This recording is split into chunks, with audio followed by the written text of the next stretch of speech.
Sí, Hola, estamos Sí, escuchando. Buenos días, qué gusto de hola, verlos a Ana todos. María. Estabas tan llena de capotes que no te reconocí. Por aquí está haciendo un poco de frío. Qué gusto verte, Ana Luisa, Ana, Celina, Qué José Luis. Tanto bien tiempo, verlos Ana a todos. Luisa, ¿eh? Te hemos traído. Pero cuánto tiempo, de veras. Qué gusto verlos a todos. Me da muchísima alegría estar reunida esta mañana con todos ustedes. nosotros también. Ay, José Luis, qué gusto verte. Qué Yo gusto también, volvernos a Ana. encontrar, de veras. Qué alegría. Cuántos bellos Tiempo recuerdos, ya, ¿no? hermosos recuerdos con todos 20 años que ustedes. llevamos con este proyecto, ¿eh?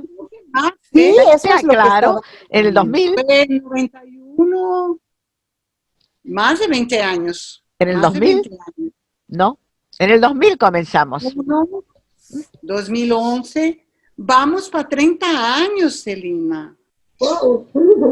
No, Sí, fue en 91 que creamos la red. la red, pero los Milenio Ah, sí, la red la sí, red. pero la serie de Ya. congresos del hace 20, sí, la red ya son 31. Sí, Pues felicidades, muchas felicidades. Que el tiempo vuela y la Sí. vida tiene vuela. prisa, Y me ¿verdad? acuerdo del el almuerzo original primero que organizó Ana Luisa. Sí, nos Ah, acordamos de eso. que Claro que estuvimos sí. en En Portugal para Lisboa. crear la En red. Lisboa. Claro, claro que nos acordamos Aquella con mucho comida gusto. maravillosa.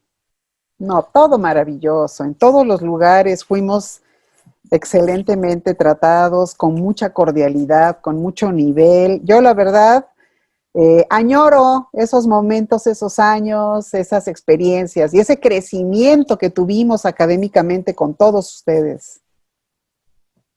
Todos Sí, juntos, eso fue lo Todos importante. juntos, todos juntos, es sí. lindo que sigamos juntos, es lindo que sigamos juntos. No, y gracias por volver a invitarme y qué excelente iniciativa, Celina, de impulsar, continuar con este impulso de esta Hola, línea de trabajo. Qué Marcia. bueno. Llegó Marcia. Hola Oh, Marcia. Marcia, abrazos desde No. México. Qué gusto verte, ¡Ey! querida Marcia. ¡Qué grupo lindo! Qué alegría, de Alegría, veras. Celina, Mucho Ana gusto. Huerta, Ana Abrazos, Luisa. abrazos, abrazos. A todos y a Mejor todas. no pasemos una foto de hace 30 años, pero acá estamos de nuevo. ¿Y por qué no? ¿Viste? La Claro, próxima vez la traigo, la próxima vez la yo traigo. tengo fotografías de aquella época, Sí, muchas. Ah, pues claro, claro, mándame claro. alguna, Ana. Vamos a subirlas como un Sí, recordatorio. Ya. exactamente, sí, las voy a Mandan esto localizar. y así vamos bien. Sí, con mucho gusto. De Mira cuántas Anas hay aquí. Luego para que eso vean sí, por ahí, Ana, ¿no? Ana, Ana. Ana Celina, Ana ¿Cuántas? Golfar, Ana María Huerta, Somos Ana muchas Anas. Negra. Bueno, saludo también a Celia. Hola Celia, buenos días. Hola, Hola, Hola, hola, hola. hola, mucho hola, hola. gusto. Hola, ella es una historiadora que siempre participa en FEPAI. Bienvenida, Celia. Gracias, Bienvenida. Celina. Es un Mucho gusto gusto, estar mucho con gusto. ustedes. Bueno, para no... Especialmente con tu figura, que sos una generadora de eventos culturales, sos una gestora cultural que no para, aún con todos los inconvenientes que se están viviendo en Buenos Aires, ¿no? Así que todo mi agradecimiento y realmente te felicito y te admiro. Bueno, gracias, pero me Porque acompañan ustedes, yo sola no podría, sola no no, podría. no, no bajas nunca la guardia, siempre adelante. Hay que, Así que bueno, si les parece, felicitaciones. seguramente se irá incorporando más gente, pero si les parece, podemos comenzar un poco con lo que teníamos pensado. ¿Están de Bueno, acuerdo? adelante entonces. Muy bien. La idea es comenzar entonces con esta primera reunión de la quinta la quinta vez que convocamos esta red de la RICOEV y que ha formado de alguna manera una subred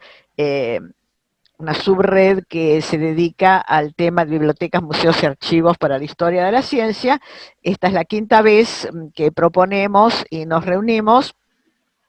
Y yo quisiera recordar que en el año 2000, justamente por el cambio de milenio, le pusimos de título Milenio y Memoria, porque museos, bibliotecas y archivos conservan la memoria de la ciencia, y queríamos señalar que en estos 2 milenios de cultura occidental hay muchas memorias que rescatar, muchas memorias que continuar estudiando y que conservar. Esta fue la idea, y supongo que recuerdan que ese año se hicieron 2 congresos, uno en París y otro en Buenos Aires, y que de alguna manera ese movimiento surgió con bastante fuerza y logramos hacer otros más.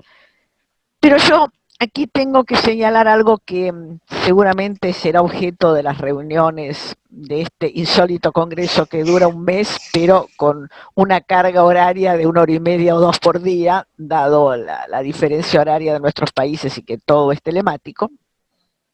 Yo creo que hay algo que no previmos hace 20 años, y es que, o sí se prevía, pero no tan rápido y no tan grave, la crisis que se está dando en estas instituciones que son el reservorio de la memoria de la ciencia.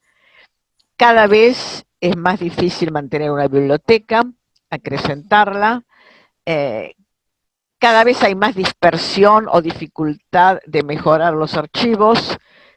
Algunos que están no se mantienen bien y otros se pierden. Me interesa muchísimo, va a ser muy importante lo que nos pueda decir Ana Luisa, porque ella está en un proyecto que yo considero decisivo hoy por hoy, que es el salvataje de las bibliotecas y de los archivos privados, que se están perdiendo con la muerte o con el retiro o de las personas que los armaron, o simplemente porque ya no tienen más lugar por la reducción de espacio en sus casas, los cambios de vida. En estos momentos son instituciones que están en crisis. Los museos sobreviven en muchos casos como lugares de turismo. La función científica del museo, si bien no está teóricamente cuestionada, en la práctica está notablemente aplanada. Es también bastante lamentable que algunas autoridades de beneméritas instituciones, repositorios, no se preocupen de esto y que generen alternativas que son muy interesantes, pero en perjuicio de la función básica de bibliotecas, museos y archivos. Y aquí quiero señalar lo que está pasando desde hace 2 o 3 años en la Biblioteca Nacional de Madrid. Una biblioteca modelo, diría yo, porque además de tener libros, tiene una enorme cantidad de manuscritos y tiene un servicio de atención y de cuidado y de restauración que en su momento, cuando yo hace muchos años cursaba el doctorado, lo visité y quedé realmente sorprendida. El trabajo que significaba eso de salvamento tanto de éditos como de inéditos manuscritos. Bien, desde hace 2 o 3 años se ha privilegiado enormemente las visitas guiadas en detrimento del personal que tiene que atender al servicio de los libros.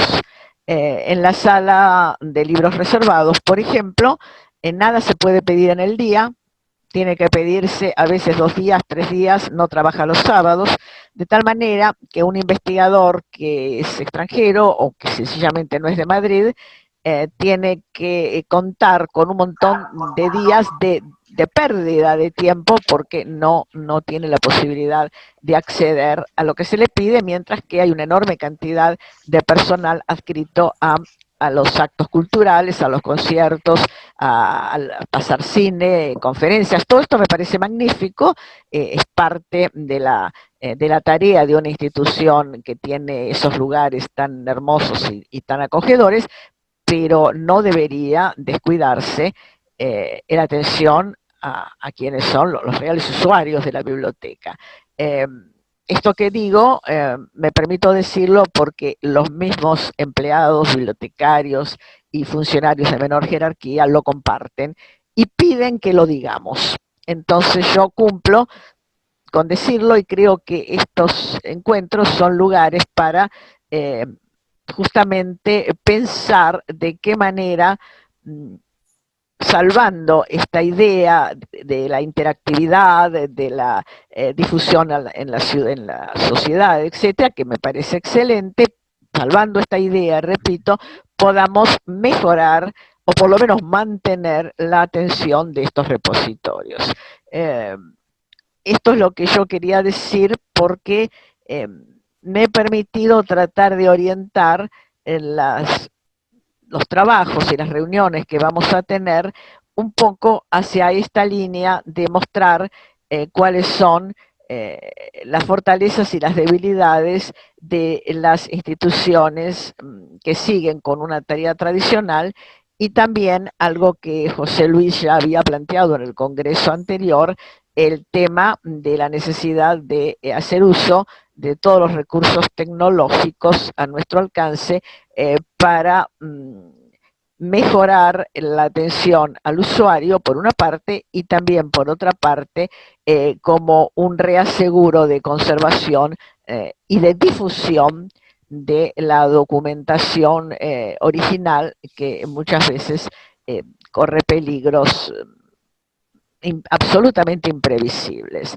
Nadie hubiera pensado hace un año que no tendríamos más la Catedral Notre Dame de París. Bien, ahora dicho esto, que es un poco lo que quería comentarles, quiero tomar 2 minutos para decir cómo se organiza este congreso. En un comienzo, lo había pensado y consulté a los que eran sus tradicionales miembros de la comisión académica para hacerlo tal como había sido siempre, en 3 días o 4 días como mucho. Y se fijó en 17, 18 y 19 de noviembre y se incluyó, como otras veces hemos hecho, algún simposio que no es específicamente del tema, pero sí trata temas conexos, y en este caso el que se adscribió es el simposio de la Red Latinoamericana de Política Científica, que siempre trabaja algunos de los temas importantes, justamente la documentación científica. Este simposio quedó fijado para el día 18 de noviembre. Pero apenas comencé a organizarlo, me di cuenta la dificultad de resumir algo tan variado, sobre todo por la cantidad de personas de diferentes países, en 3 días con un horario amplio como si fuera presencial. Esto no es posible porque las diferencias horarias, por ejemplo, entre México y Portugal son 8 horas.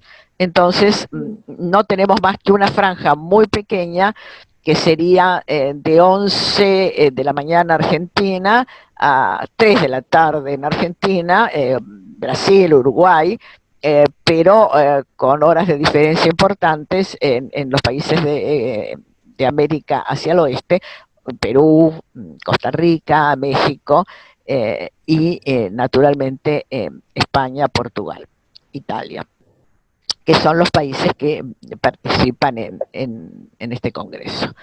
La segunda cosa es que ya hace 5 años se vio la conveniencia de hacer una exposición online.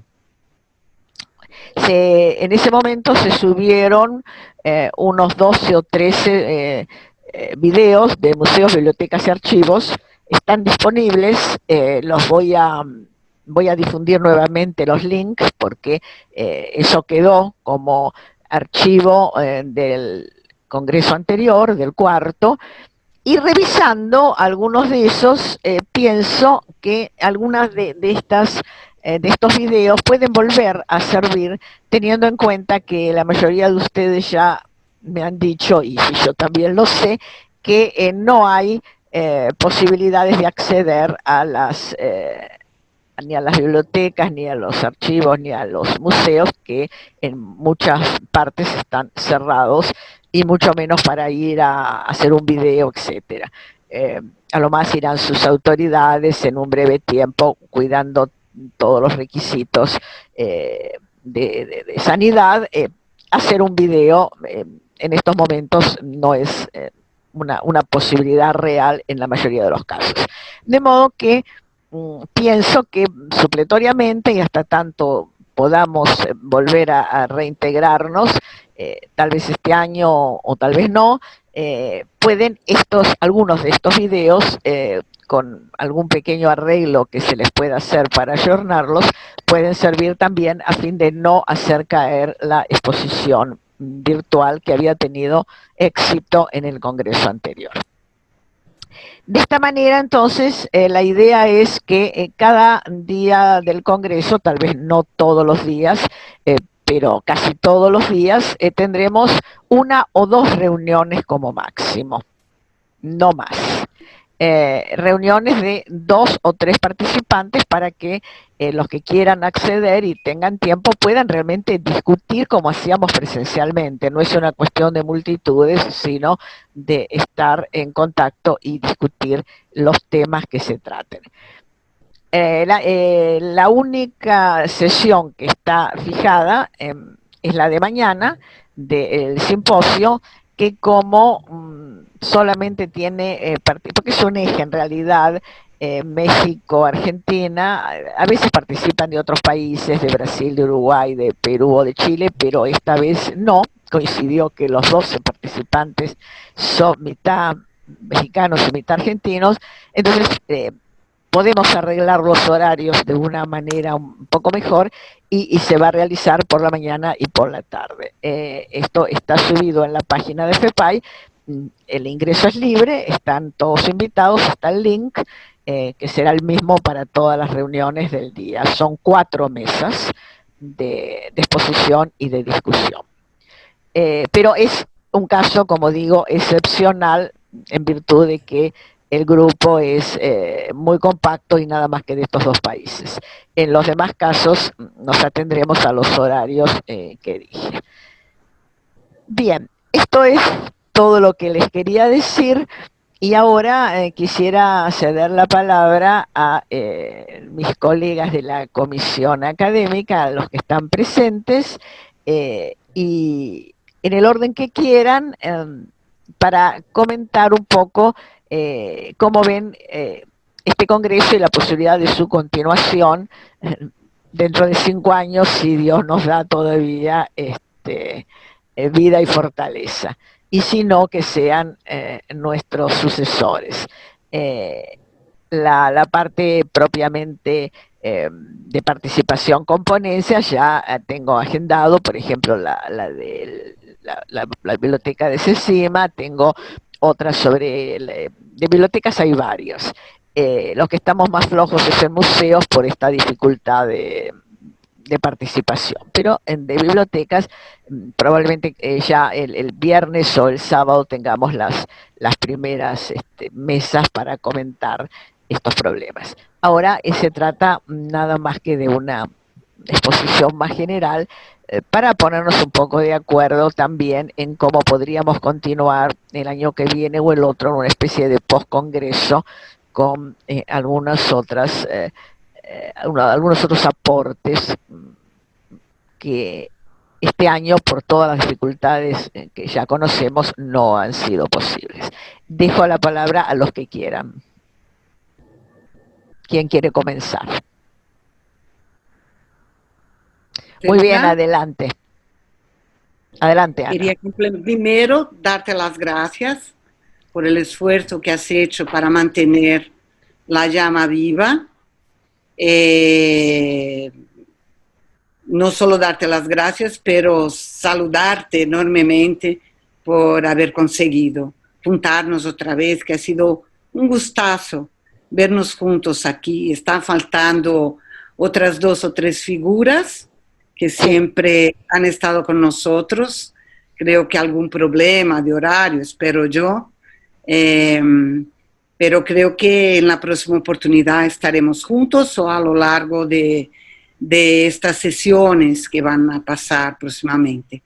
Yo solo quisiera complementar una de las cosas que colocaste aquí sobre las bibliotecas que están perdiendo, bibliotecas y museos y tal, que están perdiendo archivos, que están perdiendo su función científica central. Recordando que en estos tiempos nosotros de Brasil, del CESIMA, hemos visto de cerca eso pasando, por ejemplo, en Inglaterra, en sitios como la Royal Society, que serían sitios impensables, y hace 5 años han puesto el atendimiento de la biblioteca y archivo en el subsuelo, en una salita pequeña, porque la gran sala de la biblioteca, que es un lujo en un palacio del siglo XVIII, se ha vuelto un sitio de cócteles y cosas del género. Se está alquilado para quien dé más, para una fiesta, una recepción o yo qué sé qué. Y eso la Royal Society, que tiene dinero por todas partes.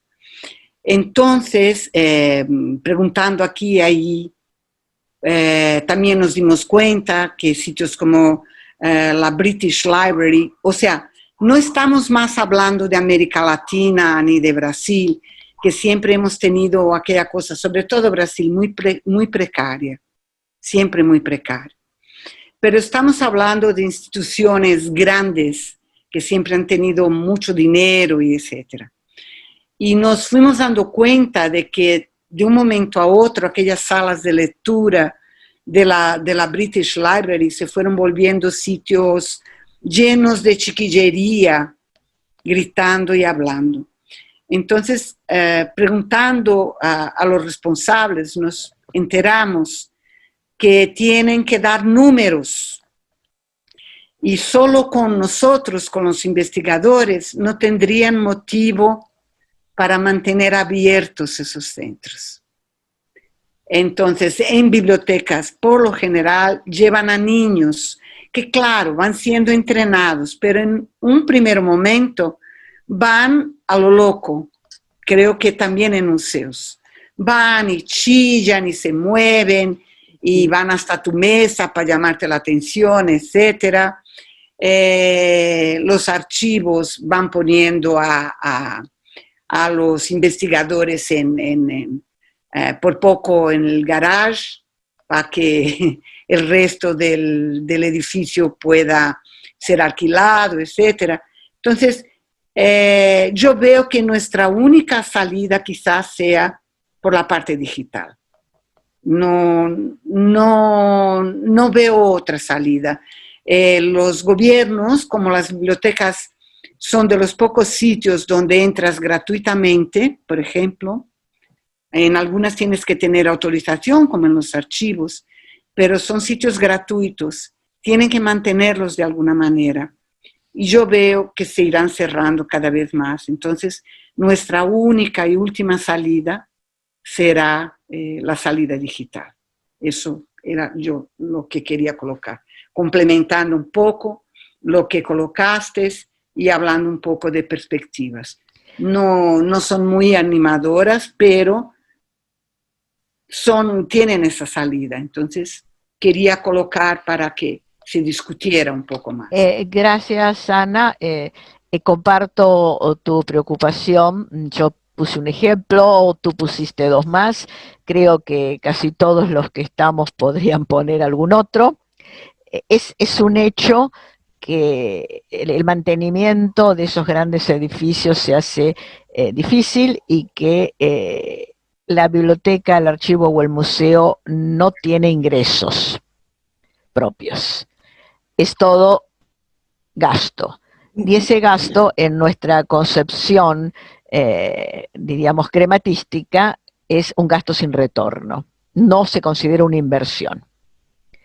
Entonces, creo que sí, que tu perspectiva de momento es la realista y la idea del salvataje a través de la tecnología también parece ser de momento la única, por lo menos para acceder a la conservación de esos materiales que debería ser objeto también de otra cuestión, o sea, conservar los tesoros del pasado, aun cuando no haya posibilidades de un acceso amplio por parte de los investigadores, pero tenerlos, bueno, eso también es otro tema. Quisiera ahora dar la palabra. Creo que José Luis tendrá algo que decir sobre el telemático porque él ha sido uno de los pioneros en llamar la atención sobre esta cuestión. ¿Es así, José Luis? Sí, Celina, yo, bueno, no soy solito en esta aventura, ¿no? De colocar la biblioteca disponible para el mundo. Ana, Marcia y otros investigadores de la Católica están trabajando unidos.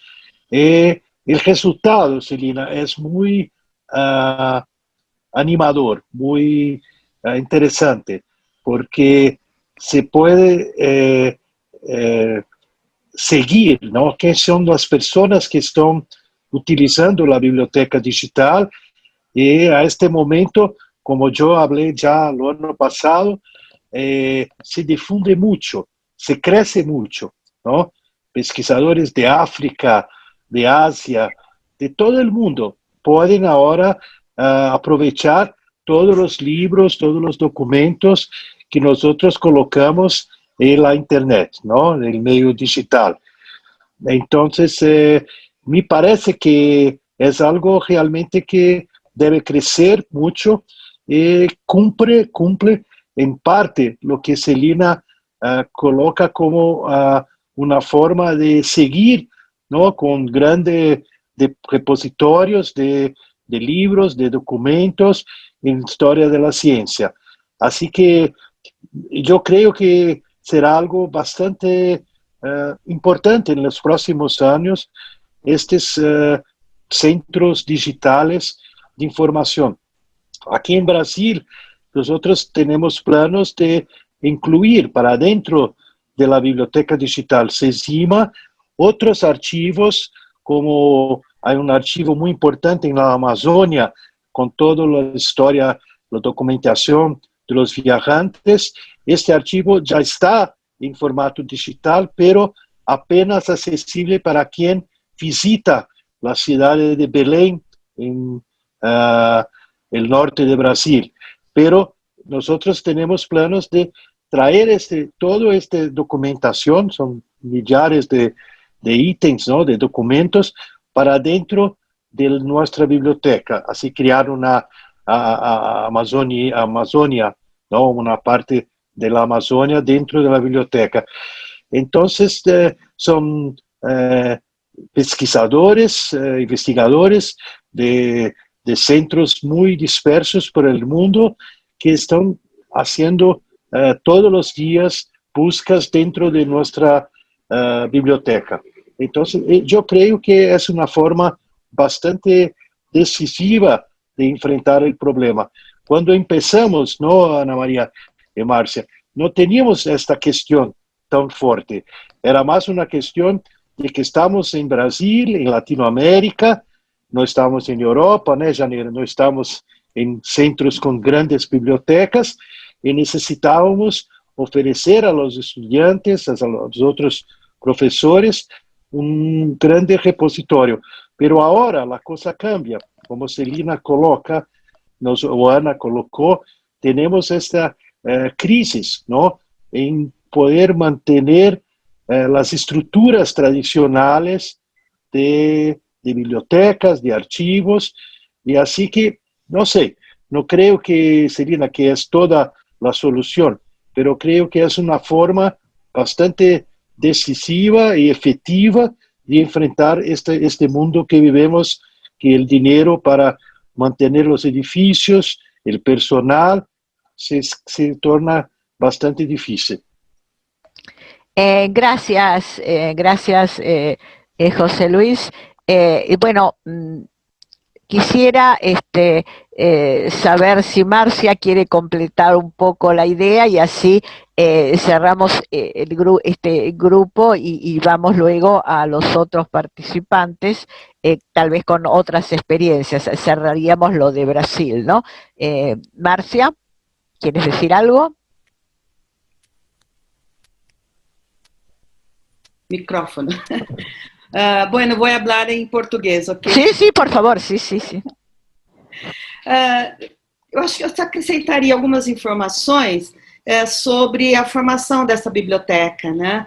Que se iniciou em 94, né? Poucos anos depois que se formou essa nossa rede de história, epistemologia, etc., né?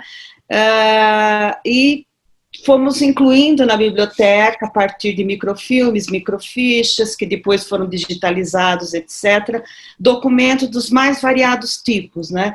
E, justamente como o José Luiz lembrou, no início era o problema de não ter material para fazer o trabalho em História da Ciência no Brasil, né? O que dizia respeito ao que tinha acontecido na Europa em períodos anteriores. E os arquivos brasileiros com muita dificuldade para serem consultados, né, em sua documentação, etc. Não quer dizer que estamos em muito boa situação, mas melhorou um tanto. Mas isso que o Zé Luiz lembrou do Arquivo do Pará, né, porque é uma documentação riquíssima do século XVII, século XVIII, XIX, desculpe, XVIII, XIX e parte do XX, que fica acessível também, né? E guardado, eu diria, de um desastre maior, né? Se a gente pensar no que aconteceu no Museu Nacional no Rio de Janeiro. Quer dizer, muito material, é super importante conservar, mas o dinheiro para fazer essa conservação é muito pouco em países como o nosso, né? Documentos que são comidos uma vez pelos bichinhos, aí eles restauram, é comido uma segunda vez e assim por diante.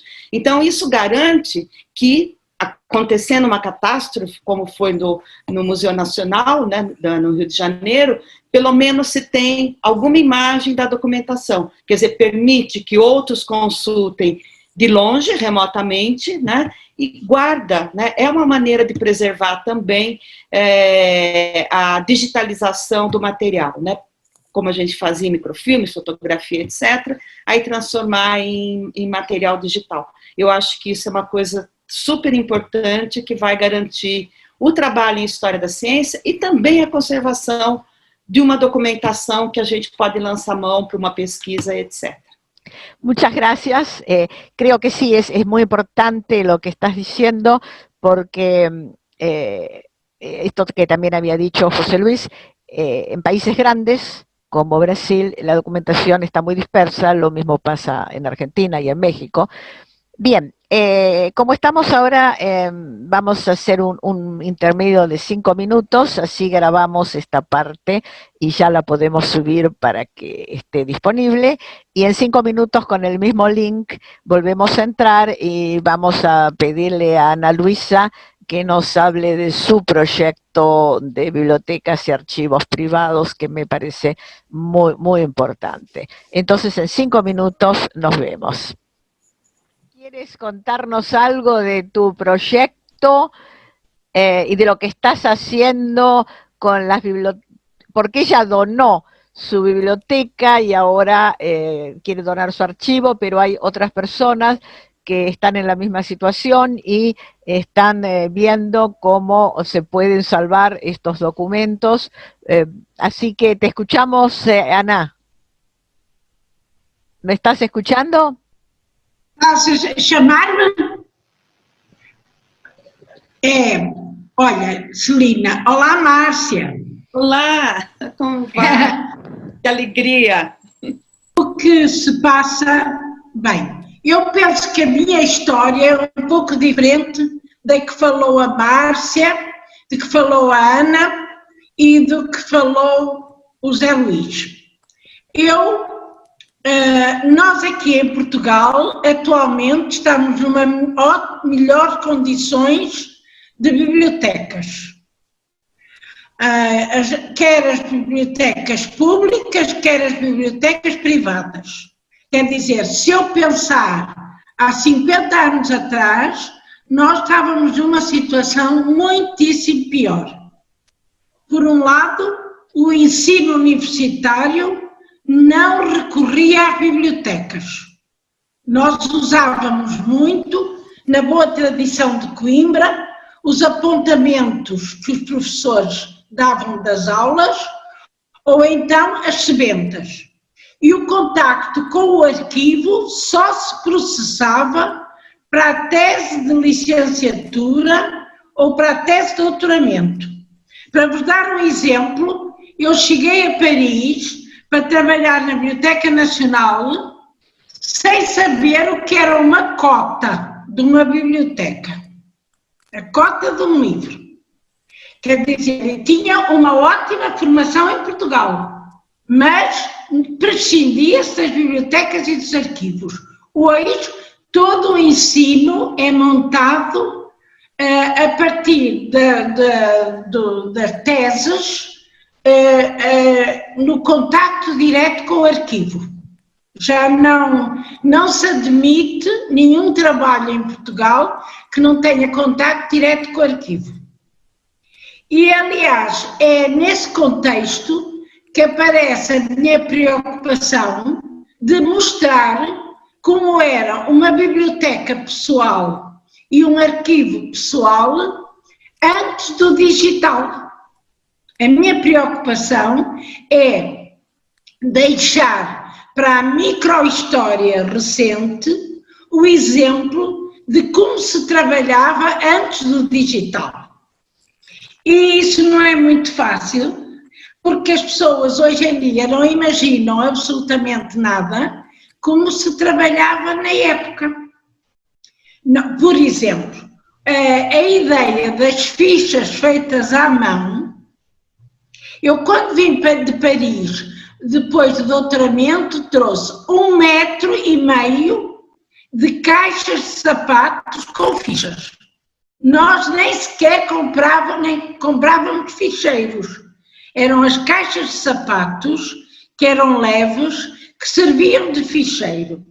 Porque é o seguinte, estes pormenores, digamos assim, de uma fase artesanal e oficinal de fazer ciência ou de história e filosofia das ciências em Portugal, que eu tenho uma certa preocupação agora de conservar. Agora, não sei se vou ter acesso realmente a uma instituição pública que seja capaz de perceber a importância deste material, porque é nomeadamente o que tem a ver com o nascimento em Portugal da área de História e Filosofia das Ciências, porque a maior parte da documentação eu conservo neste arquivo e acho que será uma pena se isto não for conservado, não é?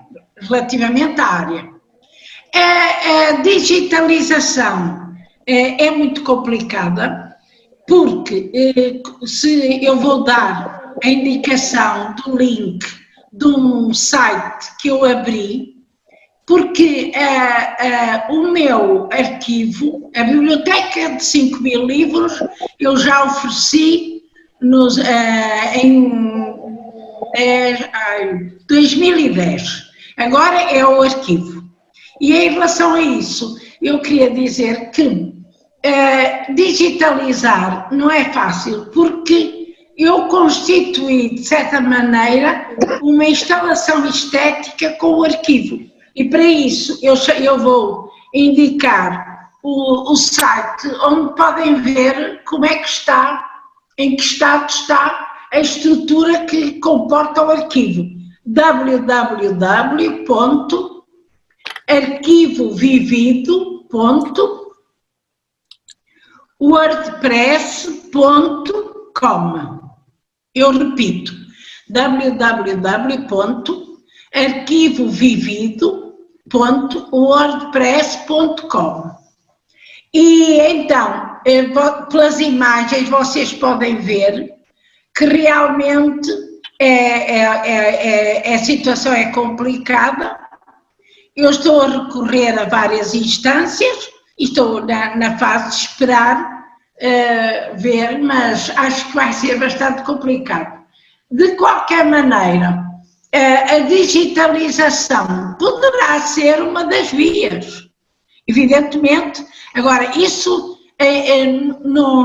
ainda não pus essa hipótese. De momento estou a pôr a hipótese de uma doação a uma instituição no contexto da conservação física.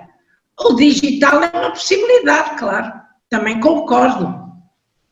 Mas ainda eu só comecei este processo, assim, propriamente há uns 3 meses, já no meio da pandemia, porque é o seguinte, isto é mais complicado agora. Olha, nem sequer estou a viver em Lisboa, estou a viver no Alentejo, e porque, olha, Márcia, em Montemor, lembras de termos vindo a Montemor? Estou em Montemor.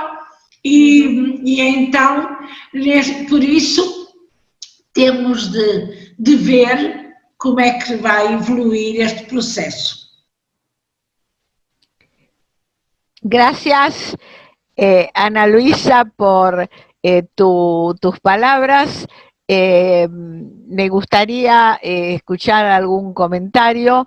Yo personalmente creo que es muy importante esto que ella ha señalado de estos documentos para una microhistoria de la ciencia, que no es un trabajo, diríamos, muy habitual entre los historiadores de la ciencia, sí en los historiadores generales, y que sin embargo me parece que sería muy, muy importante analizar esta línea de trabajo.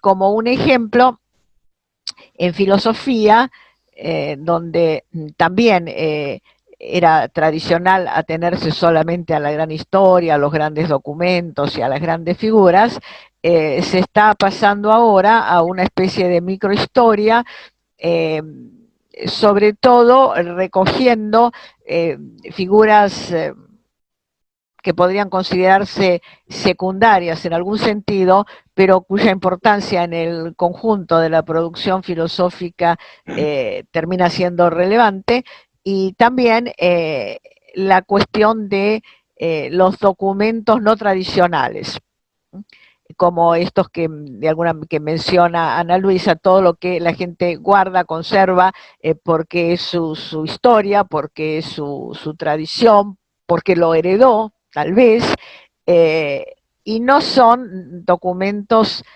tradicionalmente aceptados para la construcción de una historia, y hoy está revisándose ese concepto. Las cartas, por ejemplo, que antes solo valían cuando eran cartas específicamente técnicas de grandes científicos o de grandes pensadores, hoy se están aceptando otro tipo de cartas más personales, más íntimas, pero que tal vez dan una idea de qué es lo que llevó a un investigador, a un pensador, a un científico a ocuparse de un tema o a terminar con ese tema. Bien, quisiera entonces ver si alguien quiere comentar algo antes de pasarle la palabra a Ana Huerta para que nos comente algo sobre México. Pero antes, entonces, si alguien quiere decir algo sobre la propuesta y las ideas de Ana Luisa.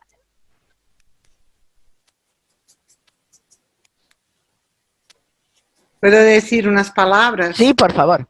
Solo un poquito, porque cada vez más uno se está dando cuenta que como el caso de Ana Luisa, que es nuestra senior, vamos a decir así, otros seniors tienen sus archivos y bibliotecas con problema de, o sea, como dice Ana Luisa, es muy problemático llevar adelante porque aunque la digitalización sea una posibilidad, la parte de la conservación, de la parte física, tiene problemas porque las grandes bibliotecas que antes aceptaban esos archivos y esas bibliotecas, yo no sé en Portugal, pero por ejemplo en Brasil, en Inglaterra, en otros sitios que yo conozco, que conocemos, el equipo de CESIMA, se está volviendo casi imposible, no aceptan. Las bibliotecas de las universidades en Argentina ya tampoco. No aceptan y son joyas, ¿no? Que antes los estudiantes iban a trabajar en ellas. Nosotros hemos tenido un ejemplo hace, yo qué sé, 5 o 6 años, ¿no, Marcia? El archivo del profesor Cilento, que fue alguien que parece que incluso indicado al premio Nobel y otras cosas, porque inventó, él articuló un área nueva en la parte de química de la luminiscencia. Y ya desesperado, uno de sus estudiantes le cedió a CESIMA porque no tenía dónde ponerlo. El Instituto de Química lo iba a poner para afuera, porque no tenía más espacio. Entonces nosotros, si estaba en uno de los corredores de la universidad ya, o sea, no tenía más sitio. Nosotros lo aceptamos y hemos puesto a estudiantes y a postdoctorados a trabajar en él. Y hemos hecho ya algunos trabajos, una tesis, etcétera, y buena parte del material ha sido digitalizada para que no se pierda, porque va a llegar el momento que ni en CESIMA más podrá estar. Pero es un problema, como ha dicho Ana Luisa, y son joyas que no se podían perder.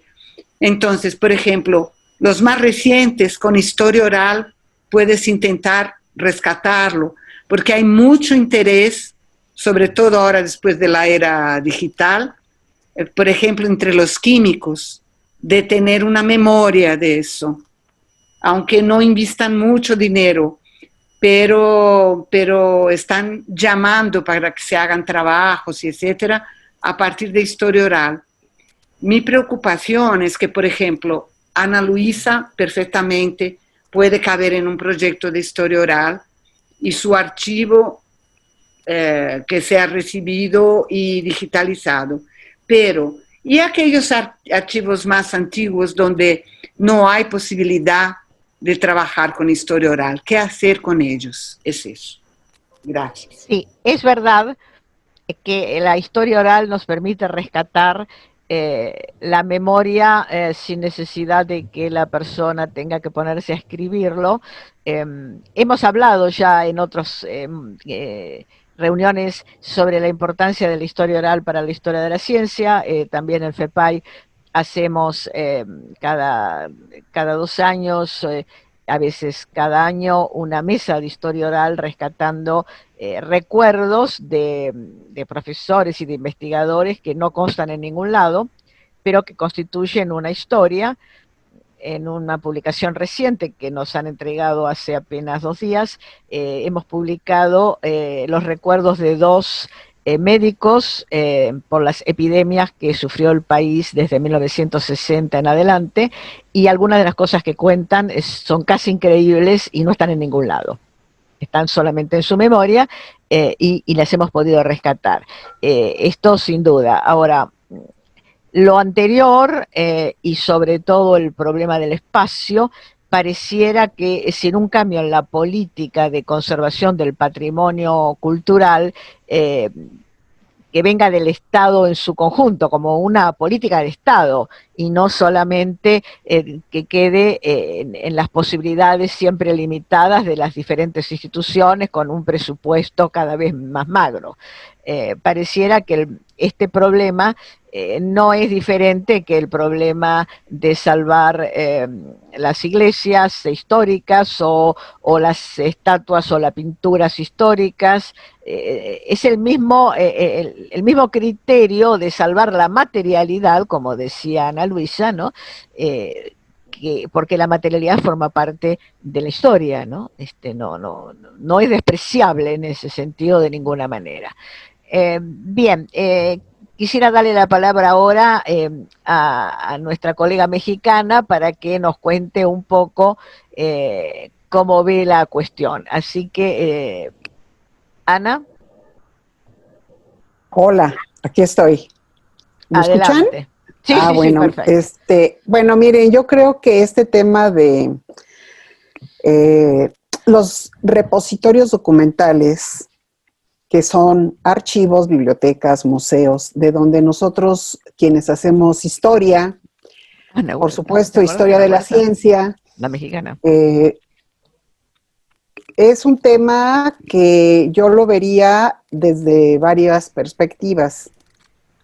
En el caso de México, a nivel, digamos, general, hay en este momento estamos sí padeciendo una serie de transformaciones en el terreno de la política cultural del Estado muy severas.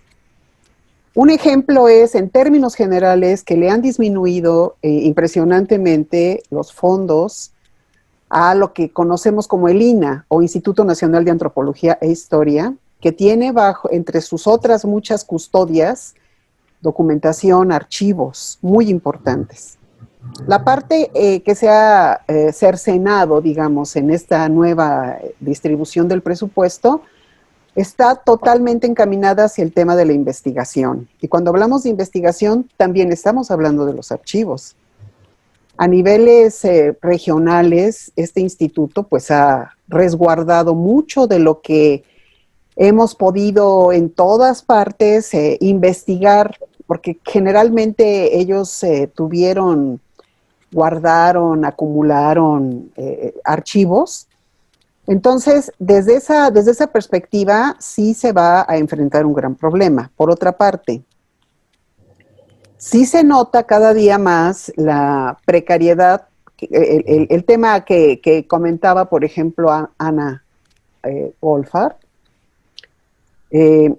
se ha introducido en todas las áreas de la cultura, de las universidades, obviamente de los archivos públicos, una mirada gerencial donde todo se trata de medir cuántos entraron, cuántos salieron, a cuántos llegaron. Entonces, ese mismo sistema gerencial que ha sido trasladado a las universidades públicas para evaluar el trabajo de los docentes y de los académicos, de los profesores, que es el mismo tema de cuántos capítulos, cuántos artículos, cuántos libros, cuánto luego. Entonces, un silogismo totalmente matemático que ha impactado pues en todos los terrenos.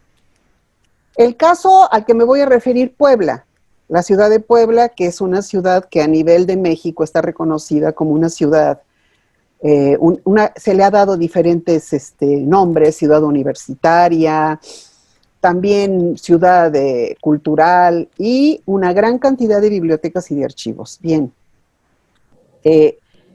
este momento sí se caracteriza, sobre todo en el caso de quienes estamos, pues como todos nosotros que estamos en este panel, que estamos vinculados a proyectos de investigación con alumnos que están haciendo sus tesis de maestría, sus tesis de doctorado, de posgrado, de postdoctorado. Estamos enfrentando un problema muy serio porque esto vino a caer en un momento medular, esta pandemia o plandemia, no sé, cada quien le denominará como quiera, vino a caer exactamente en momentos muy importantes en que iba el desarrollo de la investigación y no tenemos acceso aquí, al menos absolutamente, a ningún archivo, y esto está reflejando, como se reflejó en otros rubros de la educación pública, esta ausente preocupación, falta de preparación para enfrentar el tema desde lo digital. Entonces, los archivos están en las mismas condiciones, no ha habido interés, no se ha procurado, se han hecho intentos, digamos, de hacer índices, catálogos digitales, pero ayuda, pero el documento es otra historia. Entonces, sea la temática que sea, historia de la ciencia, historia de la cultura, historia demográfica, el tema que sea en el terreno de la historia de la investigación documental, si estamos padeciendo mucho este asunto, y lo hemos tenido que enfrentar ahorita con archivos digitales. Entonces eso nos ha llevado también a tal vez como redireccionar archivos que tradicionalmente no los concebiríamos como historia de la ciencia, útiles para la historia exactamente de la ciencia y de la tecnología. Creo que sí los tenemos, es como un llamado de atención a tratar de encontrar, de interpretar, de decodificar cierto tipo de información que puede ayudarnos a continuar con nuestros proyectos enfocados hacia la historia de la ciencia. Por último, quiero abordar el tema de los archivos personales, de los archivos pues que son, como se ha dicho en el caso de Ana Luisa Llaneira, su propio archivo ya es, o sea, su propio acervo documental ya es por sí mismo un archivo importante, como con el paso del tiempo va a ser el de cada uno de nosotros.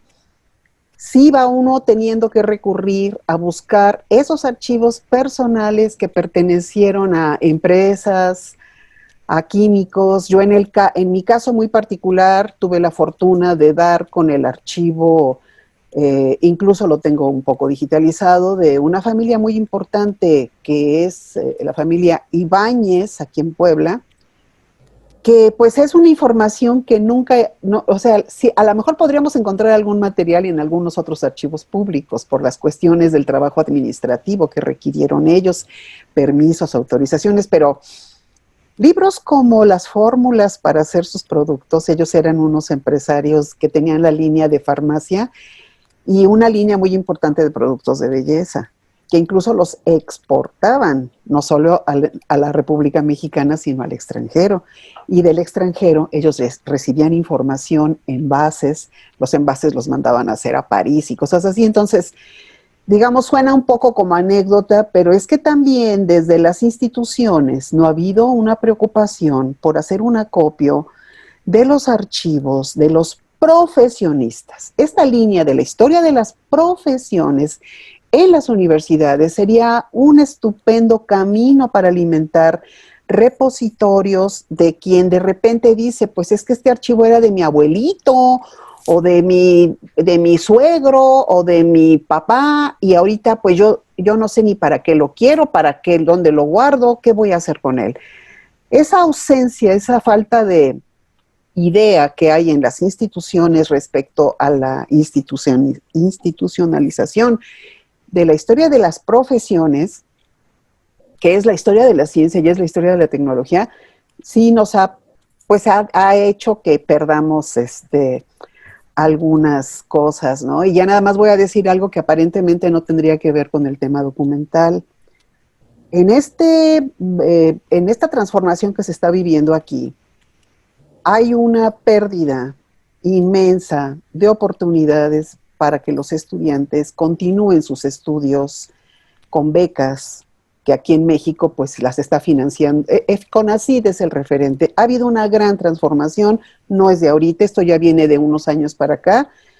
¿Cuál es el problema? Que aparte de que estamos enfrentando el problema de los acervos documentales para hacer historia de la ciencia y de la tecnología, también estamos perdiendo a esos investigadores que después de tener postdoctorado no son, ya se han cerrado Me atrevería a decir completamente la entrada a las universidades, a las instituciones públicas para emprender nuevos proyectos y que esos nuevos proyectos pudieran retroalimentar la preocupación, el cuidado, porque ellos son los que van a heredar todo esto.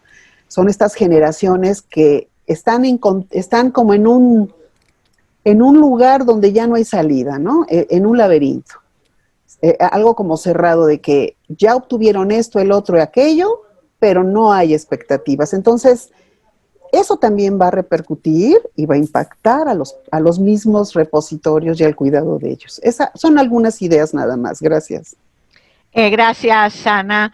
Creo que el panorama que das de México puede replicarse en otros países de América y aunque los colegas brasileños no lo dijeron, es sabido que el gobierno ha limitado en algunos rubros de manera bastante importante los subsidios. Yo lo he apreciado por colegas en filosofía y humanidades que han visto muy reducidos sus ingresos en ayudas de tipo subsidio para investigación, para estadías de estudio, etcétera. Y en Argentina, que estamos en una crisis económica inédita, porque la pandemia ha estropeado la economía a unos niveles casi impensables, o mejor dicho, las restricciones sanitarias, de modo que es así. Lo que pasa es que en México se ha sabido, porque el gobierno lo ha dicho claramente, y nos hemos enterado todos de las disputas por el haber quitado fondos muy importantes, y esto ha sido público en toda la región y también en el mundo. En otros países esto no ha tenido la misma cobertura periodística, pero me parece que es muy similar lo que está pasando. Quiero también decir que me parece que Ana puso el dedo en una llaga muy importante. ¿Qué pasa con las personas que se forman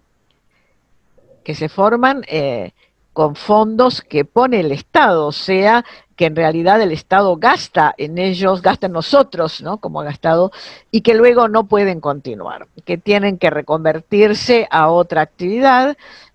Si tienen un título habilitante pueden ser profesionistas, ¿no? Sin ninguna duda, pero si no, deambulan en otro tipo de actividades que no eran sus ideas iniciales, o emigran. En la Argentina en este momento es muy grave lo que está pasando, la emigración de jóvenes, lo que ha pasado en Venezuela, y lo que seguramente pasará en otros países próximamente. Yo creo que lo que dice Ana es realmente una cosa preocupante. Ya no se trata solo de ver cómo salvar la materialidad del libro o el archivo digital, sino cómo salvar a aquellos que son los que en el futuro, y no un futuro demasiado remoto, van a ser los continuadores. O sea, en otras palabras, ¿para quién estamos tratando de salvar los repositorios? Si no hay quien los use dentro de 20 o 30 años, toda nuestra tarea también habrá sido en vano. Me parece que lo que dijo Ana es muy grave y tal vez no estamos siendo muy conscientes de eso.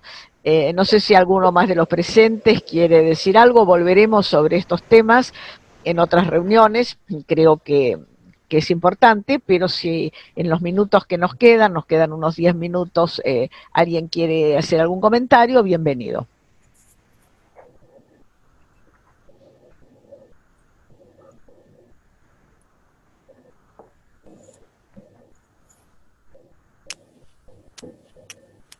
¿Alguien más? Creo que nos hemos quedado un poco impactados. Ah, Sí, la verdad que sí. solo malas noticias todo el tiempo. Margarida no quiere abrir su cámara y A ver hablar. si está sin cámara, Margarida. Ah, qué lástima. Bueno, pero puede decirlo, la escuchamos. Já. Margarida está a ouvir, mas não está a ouvir bem. E está com problema no computador. Ah, qué pena. Pero yo la Bien. tengo. ¿Tú la tienes cómo? Está admitida. Sí, pero dice que tiene problemas. Pero Tiene claro, problemas con su computadora. pero Entonces, claro, no se la escucha. Sí. Bueno, no consigue decirnos nada ni qué poner un... lástima. Qué pena. Olha, Bueno, a Margarida diz que está a gostar muito de ouvir o que está a ouvir, mas não consegue falar, que tem problemas. Olha, eu queria saber, agora qual é a próxima sessão? esperemos que en la próxima reunión sea posible. No sé si Celia quiere decir algo. Bueno, con respecto a la digitalización de los documentos en nuestro país es muy caro. Casi la digitalización generalmente se hace con aportes de empresas privadas. Y especialmente cuando se trata de documentos, ¿no? Y eso también es un escollo para seguir adelante. Y otra cosa que a mí me ha llamado la atención, que en Buenos Aires, por ejemplo, todos los barrios tienen bibliotecas públicas, bibliotecas municipales.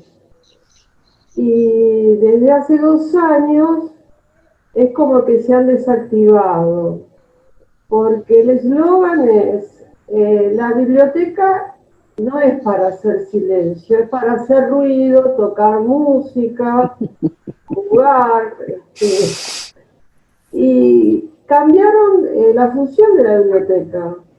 Va gente joven a escuchar música, a jugar con la computadora, y el espíritu que tenían cuando se crearon, que era acercar a la gente joven especialmente a la cultura, se perdió.